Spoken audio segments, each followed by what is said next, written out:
Giants of Indian business have pledged $210 billion to help push the country into a new realm of global relevance in artificial intelligence. We examine whether it's enough to propel India forward and how AI is becoming a game changer for the country's huge rural sector.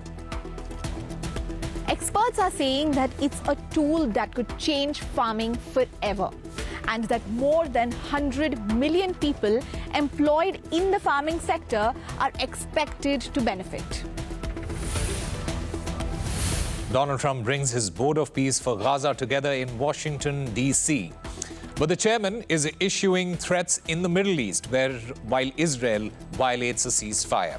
We report from the ground in Jerusalem, where it's the first Friday prayers of Ramadan.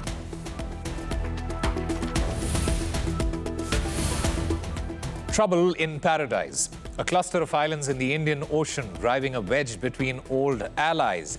As reports suggest, the UK will deny the US using its military base for any possible attack on Iran. It follows Donald Trump criticizing Britain for a deal to hand sovereignty of the island back to Mauritius.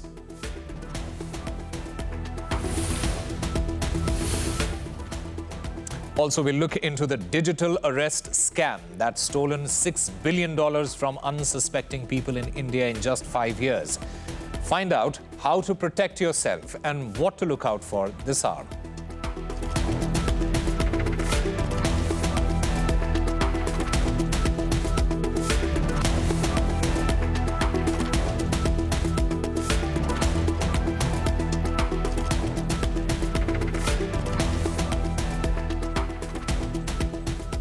Hello and welcome. You watching RT India. I'm Osama Shah, live from New Delhi, bringing you the biggest events of the day, allowing you to question more. Let's start with our top story. India is rapidly integrating new technologies into the backbone of its economy, from precision analytics to predictive weather tools. New Delhi, it is leveraging artificial intelligence to upgrade skills and boost productivity. RT India's Rujita Thete travels to the fields of Haryana, where agriculture it is becoming smarter, data-driven and future-ready. Some 120 kilometers away from New Delhi, we are here in the potato fields in Karnal, that is in Haryana, where rural India is getting a 21st century upgrade. And what I mean by that is that AI technology, that is the artificial intelligence technology, is being used in the fields and in the tractors as well. And this is known as smart farming. This is Bir Virk, a young farmer and his driverless tractor. One tap on the iPad mounted beside the steering wheel and auto harvest mode is on. Straight lines, measured turns, crops are coming off the field like there's no tomorrow. You could call it Instagram. We have been using this from 3-4 years. It has multiple benefits. One of the main benefit is diesel saving. Second is labor saving. Third is precision agriculture. Fourth, it's auto learning. And fifth, it helps us save time as well. And with the help of AI, it is able to understand our fields and driving in our fields better than a human. Plus, you don't need to have a skilled driver every time to operate this system. Just one tap and off it goes. All you have to do is put in a command in the iPad that is attached in this AI-based tractor and the work is done. Now there are different modes that you can select for this tractor to work on. You can select plantation, harvesting, spraying pesticides and also leveling the ground. So this is artificial intelligence managed auto driving system. It has 4 main components. One is the iPad, which controls the signal, and you can enter various details in this to how to cultivate or how to spray in your fields. And this is the motor, and it has one GNSS receiver on the top. GNSS receiver gives the signal to the iPad and it converts the signal to the data, and it gives the direction to this motor to control the tractor. So the AI-enabled tractor has several benefits, and now India is becoming a vast field for automation. With over 1 billion internet users, it has become a fertile ground for AI investment, from private tech giants to public funding for research and reskilling. Now, with the world leaders meeting in New Delhi for the AI Impact Summit, the launch of Bharat Vistar, an AI advisory platform for farmers, couldn't be better timed. Experts are saying that it's a tool that could change farming forever, and that more than 100 million people employed in the farming sector are expected to benefit. AI in India is not only about AI-powered tractors, but it has also moved out of crop-yielding apps, satellite-based imageries, as well as weather forecasting and others, so thus helping our farmers. So when it comes to artificial intelligence and farming, you can really reap what you sow. You just need to tell your tractor to do it. Well, Indian conglomerates too are backing India's artificial intelligence push with an investment of more than $200 billion. With the AI Impact Summit taking place right now in New Delhi, billionaires Gautam Adani and Mukesh Ambani, they hope the commitment, it will help the country position itself as part of the global development hub. Geo, together with Reliance, will invest $110 billion over the next 7 years, starting this year. Geo connected India to the internet era. Geo will now connect India to the intelligence era. Geo intelligence will build India's sovereign compute infrastructure. Well, the global AI race, it is becoming a battle of capital as much as capability. Since 2013, the United States, it has invested more than $580 billion into artificial intelligence, making it the top spender in this very sector. China, on the other hand, it has spent about half of that sum in the same period. India, it has been lagging behind, but the investment commitments made by these private players at the AI summit, it sends a strong message. Here's where India can gain ground outside of official governmental channels. When we look at the venture capital shares in AI, the US, it truly dominates. China is a long way behind in second position, and India, it currently has a share of just about 4%. That divide, it is quite clear. America not only leads in overall investment, but private capital too. Despite this, China maintains a strong position with substantial state backing. India, it is now looking to cut the gap, accelerating its ambitions, but its venture capital footprint, that remains comparatively small. In fact, earlier we spoke to industry expert Nandan Mishra, who says India, it can be the AI Sherpa for the global south. Most important thing is that how is India positioning itself in the global arena as far as AI is concerned. So you'll have to look at it this way, that US largely is an innovation centric play where you see that they are much more market driven, and China is much more state control driven. I'll be very candid with you, all the AI there is more state owned. India, on the other hand, is saying that, hey, we can do this democratically, we can have EU, which is regulatory friendly, help us with the regulations, but we can, lead and be the Sherpa for the global south as far as this is concerned. And by having very clear digital public infrastructure lead, so the way UPI was rolled out, India has some amount of trustworthiness around credibility, reliability, and familiarity around rolling out such large systems which have so big impact. So India is very well positioned in that case. Now, as far as the money is concerned, I mean, the $110 billion that Reliance has committed is around infrastructure. And it will be it's a very big sovereign signal. I would say that India, by attracting and by relying on its own capitalists, is signaling very sovereign and strategic autonomy kind of a signal they are giving. And when it comes to large companies like Microsoft, they are also wanting to kind of localize their infrastructure, which will store the data. So now, all of this is great, but this needs to be followed up with three things. One is basically what kind of procurement policies will we create so that these soft laws actually land. And as you said, there is a huge venture capital-led market. Yeah. How can we build more AI systems here rather than just be shipping talent to these AI people? And the third is the capital, the speed at which we are able to execute on this capital. So, I mean, these three things will decide whether India becomes the number 3 and then maybe a challenger also in times to come to the first two. With the AI Impact Summit in New Delhi, it has drawn tech giants and delegations from around the globe. Our correspondent, Ridhima Kedia, spoke to some of those in attendance from Russia. They feel India has all the tools to be a major driving force. India is going to be a huge hub for AI, and India had to be smart about it. So again, with this conference, we discussed like big investments in India infrastructure.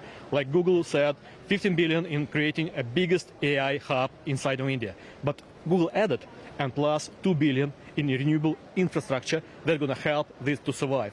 So that means India is driving the process. India is bringing the solutions, and the companies that are coming here, they have to be smart because they are coming here not for 1 year, not for 2 years. They're coming here for a long term, like tens of years. And then, what Modi said, by 2030, India will be welcoming around 200 billion US dollars in terms of investments into the infrastructure here on artificial intelligence. That makes India a leader, and the leader, the pioneer, have to deliver. We can cooperate on different topics. First of all, we can cooperate to adopt our own large language models into your business cases, as well as design, simulations, some kind of analytics of documents, and so on. Second one is energy. We can to supply energy in each business cases in our partners in India and as well as South Asia. The third one is when we create some kind of energy object, NPP unit and so on. Also, we create some jobs around this ecosystem, we improve social environment, we improve education, we cooperate with universities. So we think that Russian nuclear industry can improve social and industry and education levels in each country we have. The US President Donald Trump here has convened the first meeting of his Board of Peace for Gaza with representatives from more than 40 countries and observers from a dozen more. But there is no Palestinian representation. At the inaugural meet, he made a $10 billion commitment to his own initiative. The Board of Peace is showing how a better future can be built, starting right here in this room. And I want to let you know that the United States is going to make a contribution of $10 billion to the Board of Peace. Together we can achieve the dream of bringing lasting harmony to a region tortured by centuries of war, suffering and carnage. They say 3,000 years. Donald Trump also pitched his peace board as something that can make the United Nations great again. The US president said his initiative can keep a watch over the UN and help revive it. We're going to be working with the United Nations very closely. We're going to bring them back. I think the United Nations has great potential, really great potential. It has not lived up to potential. The 8 wars, I never even spoke to them about one of them, and I should be speaking to them about all of them. The Board of Peace is going to almost be looking over the United Nations and making sure it runs properly. But we're going to strengthen up the United Nations. Now, while Trump talks of lasting peace, Israel has continued its strikes on Gaza despite a ceasefire. RT's Charlotte Dubensky has been gauging the situation on the ground as worshippers from the West Bank head towards the Al-Aqsa Mosque in Jerusalem for the first Friday prayers of Ramadan. Muslims getting ready to head to the Al-Aqsa compound, or as close as they can get to it, for the Friday prayers, the first Friday prayers of this Ramadan, and it comes amid increased security here in East Jerusalem. Checkpoints set up all around to get here into Damascus Gate, and even checkpoints before those checkpoints to ensure that people have the right permits to be able to enter into the compound or this area. This year, around 10,000 were issued for men over the age of 55 and women over the age of 50. Many, though, not able to get those permits to go and make those prayers on this important part of the Islamic holy month. Well, while Palestinians here may feel that there are increased tensions and difficulties for them, they're well aware that the situation over on the Gaza Strip is even more difficult. Gazans now celebrating this first Ramadan in 3 years without war, but that threat of war still looming. And while there is a ceasefire, it's been in place since October of last year, over 600 Gazans have been killed in the continued, almost daily strikes that are still being administered by the Israeli military, drone strikes overhead. Now, all of this is coming as we have seen the very first meeting of the Board of Peace. This is something set up by the US President Donald Trump and is to find a peace process for Gaza. Many countries from around the world attending that, including India as an observer. Lots of money being pledged for Gaza, billions and billions. Some 10 billion of that will be earmarked for construction. Some of the details we've had of that will be 100,000 homes in Rafah. That will increase to around 400,000 homes, and also money being spent on the much needed infrastructure, because we know that the images show, the studies show that over 90% of the infrastructure in Gaza completely decimated in this last 2.5-year period. So much needed, people living in tents, many hand to mouth, and desperate to get some sense of reconstruction, though we still don't have concrete plans as to when that will start. And all of that comes as there are still those ongoing strikes, ongoing raids by the Israeli military. And this comes as well as India's Prime Minister Narendra Modi due to head to Israel in the next few days to have a meeting with Benjamin Netanyahu. Trade deals between the two countries, incredibly important. A recent defense deal signed of around $8.6 billion between India and Israel. And it will be interesting to see whether the Indian Prime Minister Narendra Modi will be able to use those deals as some sort of leverage to say to the Israeli Prime Minister, okay, come on, let's end this war once and for all. Another step towards normalizing ties, the Bangladesh High Commission in Delhi has resumed visa services for Indian citizens 2 months after suspending them. India has welcomed the move. Once the election happened in Bangladesh, our Prime Minister congratulated Bangladesh Prime Minister, His Excellency Mr. Tariq Rahman. On 17th, when the swearing-in happened, we had our Honourable Speaker of Lok Sabha, Shri Om Birla, representing Government of India at the swearing-in ceremony. There he handed over a letter from Prime Minister to the Prime Minister of Bangladesh. He also had a bilateral meeting with the Prime Minister of Bangladesh.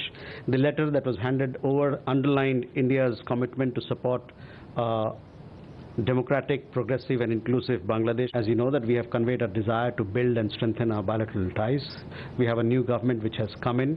All matters, all aspects of our ties will be discussed with them. The so-called special relationship between America and Britain is being put to the test over a strategic Indian Ocean territory. It is claimed the UK will deny Donald Trump using a shared military base on Diego Garcia, the largest of the Chagos Islands, for strikes on Iran. The report follows hot on the heels of the US president launching a fresh attack on Prime Minister Keir Starmer and his decision to hand sovereignty back to Mauritius. Should Iran decide not to make a deal, it may be necessary for the United States to use Diego Garcia and the airfield located in Fairford in order to eradicate a potential attack by a highly unstable and dangerous regime. Prime Minister Starmer should not lose control, for any reason, of Diego Garcia by entering a tenuous, at best, 100-year lease. Do not give away Diego Garcia.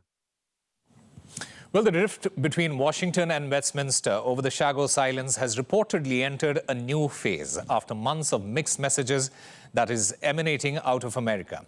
In fact, here's a look back at the timeline. In April last year, Donald Trump, he praised the UK for handing over the Chagos Islands to Mauritius, calling it a positive step. Just weeks later, Secretary of State Marco Rubio, he formally backed this agreement as well. But By January this year, Trump reversed course, publicly criticizing the deal and questioning its implications for U.S. strategic interests. In early February, Trump and UK Prime Minister Keir Starmer, they both spoke on phone, with both stressing the agreement's importance. Just days later, the U.S. State Department reiterated Washington's official support for the deal, handing the islands to Mauritius. But that lasted barely 24 hours, with the U.S. President once again urging the UK to abandon this agreement. Currently, it is sitting in limbo in Britain's parliamentary system, waiting for the seal of approval. In fact, speaking to RT India, independent journalist Padma Rao Sundarji said that Donald Trump is using psyops, or psychological operations, to keep adversaries on their toes. A sizable amount of these statements are kind of psychological operations to put pressure on Iran, because there are talks going on. Sometimes they're stalling, sometimes they're picking up again. So there is a certain amount of there is an element of psyops there. The other thing is that this may be an attempt, because as you know, the arrangement was as follows. There was a court order from the International Court of Justice. It wasn't an order, it was more of a recommendation. Yeah. And being under a lot of public pressure, in the name of human rights, the UK government under Mr. Keir Starmer wanted to hand back the Chagos archipelago to Mauritius, to whom they belonged many decades ago. But now that President Trump is, has mentioned Diogo Garcia several times, on which he has his military base, I think there has been a second round of thinking even amongst in the United Kingdom, because the Prime Minister is under a lot of pressure also from the opposition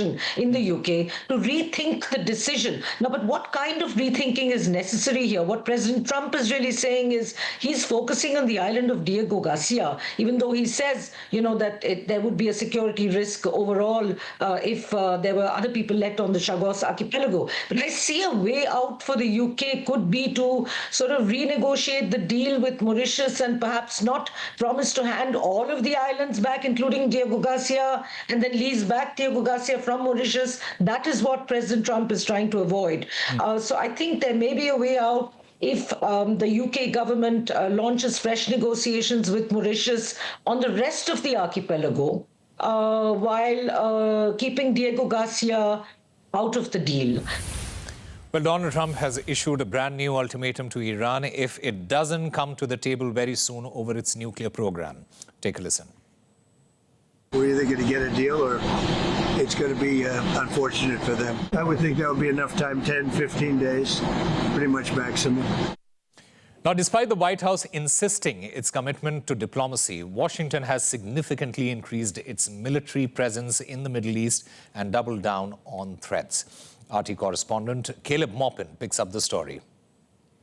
2 rounds of talks between the U.S. government and the Islamic Republic, but the White House says there is still disagreement. I think you heard from the administration and the State Department yesterday that there was a little bit of progress made, but we're still very far apart on some issues. I believe the Iranians are expected to come back to us with some more detail in the next couple of weeks, and so the president will continue to watch how this plays out. Diplomacy is number one, but it's Trump-style diplomacy. President Trump has some very basic guiding principles. First is America and Americans first.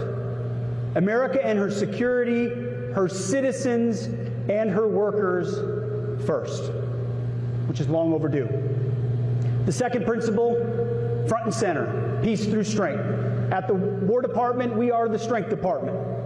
Our job is to be the hammer when necessary and hopefully not have to use it. But if we do, we'll fight to win. In the name of peace through strength, the United States has deployed all kinds of aircraft, warships, and military personnel to the region. You've got 6 E-3 Sentry AWACS aircraft. These are U.S. control and command planes. In addition to that, you've got RC-135B intelligence gathering planes as well. The USS Gerald Ford, the world's largest aircraft carrier, is on its way to the region. This is the biggest deployment since the USA invaded Iraq in 2003. Now, there's some key similarities with that war as well. The invasion of Iraq started with shock and awe, a brutal display of force done in the name of giving freedom to the Iraqi people. And now Trump is talking the same way Bush once talked. Both countries, Iraq and Iran, have got plenty of oil. Iran currently produces 3.2 million barrels of oil per day, but they've got the potential for a lot more than that. They currently sit on 209 billion barrels of natural oil reserves, just behind Venezuela and Saudi Arabia. But who has the most to gain if Trump goes ahead and attacks Iran? Israel. Israel has seen the Islamic Republic as their primary enemy in the region for decades. It looks like they want America to do their dirty work for them. I will not hide from you that I express my skepticism of any deal with Iran because, frankly, Iran is reliable on one thing: they lie. Netanyahu sang a similar tune before the U.S. attack on Iraq, remember? If you take out Saddam's regime, I guarantee you that it will have enormous positive reverberations on the region. The first victory in Afghanistan makes a second victory in Iraq that much easier. When the U.S. launched a regime change war against Iraq in 2003, hundreds of thousands of people died. The region has been plagued by terrorism and refugee crises ever since. But Israel saw a government that supported the Palestinians and had long-range missiles eliminated. It was a huge win for them. Trump might sink himself politically and cause all sorts of death and chaos if he ends up attacking Iran. But for Israel, it'll be a clean win, with somebody else footing the bill. America first, huh? Makes you wonder who's setting the agenda for foreign policy at the White House. Caleb Maupin, RT, New York. In today's advancing technological age, taking anything at face value comes with its own dangers. So-called digital arrest scams, they are on the rise, stealing huge sums of money from unsuspecting people. RT India's Vinayak Dikshit explains how a simple WhatsApp call can rapidly become your worst nightmare. Money we lost is about 14 crore 85 lakhs. Digital arrest was of 16 days. Imagine being placed under arrest, but not by cops on your doorsteps, not by officers on the street, but via a WhatsApp video call. Hello? You're told, don't leave your room, don't call your family, keep your camera on 24/7. You are now in digital custody. This is the digital arrest scam exploding in India. It's a psychological trap that has siphoned off over $5.9 billion from unsuspecting people in the last few years. It begins with a simple call. A so-called law enforcement officer claims a suspicious parcel has been found in your name with drugs or fake passports, or your phone number has been linked to obscene content, or you're part of a money laundering probe. Victims are told they are under surveillance, watched for hours, sometimes days, and then comes the demand. A security deposit, a verification transfer, money that vanishes forever. Something similar happened to Dr. Indra Taneja and her husband, a couple who returned to India in their retirement years for peace. But alas. This started on the 24th of December, around noon time. They kind of kept us so hypnotized, mesmerized. They got us so scared that on the 24th, when I got the call, they said that, ma'am, you are under arrest. We are going to discontinue your telephone because from your telephone, we have gotten about 26 complaints that, obscene calls and obscene videos have been coming and all that. You have a FIR against you for the money laundering, issue. So arrest warrants. Then they started twisting the story. This fraud with the national defense security. So once they put the national defense security word into it, and you are in that suspect as money laundering. Because all these things, I'm saying it's a police doing it, investigation. So you think that's the rule, because we never had any police investigation in our life. So I went to the police station. That time she said, "Ma'am, you have been frauded." The Supreme Court of India recently described these frauds as robberies, the work of gangs, and slammed banks for failing to flag up suspicious transfers, particularly those made by senior citizens. Now the Delhi police is ramping up outreach, using digital campaigns and public messaging. We did a large-scale online awareness program. We associated all our police stations, where the senior citizens in particular were brought to the police station, contacted online, added online awareness program. We printed special pamphlets that there is no system like digital arrest in India. Real police don't video call you. They show up at your doorstep. So, if you're ever approached by any such suspicious phone calls, there's a high chance it's a scammer trying to take advantage of you. Well, that's all for this hour. We'll be back shortly to keep you across all the latest happenings of the day right here on RT India. Stay with us.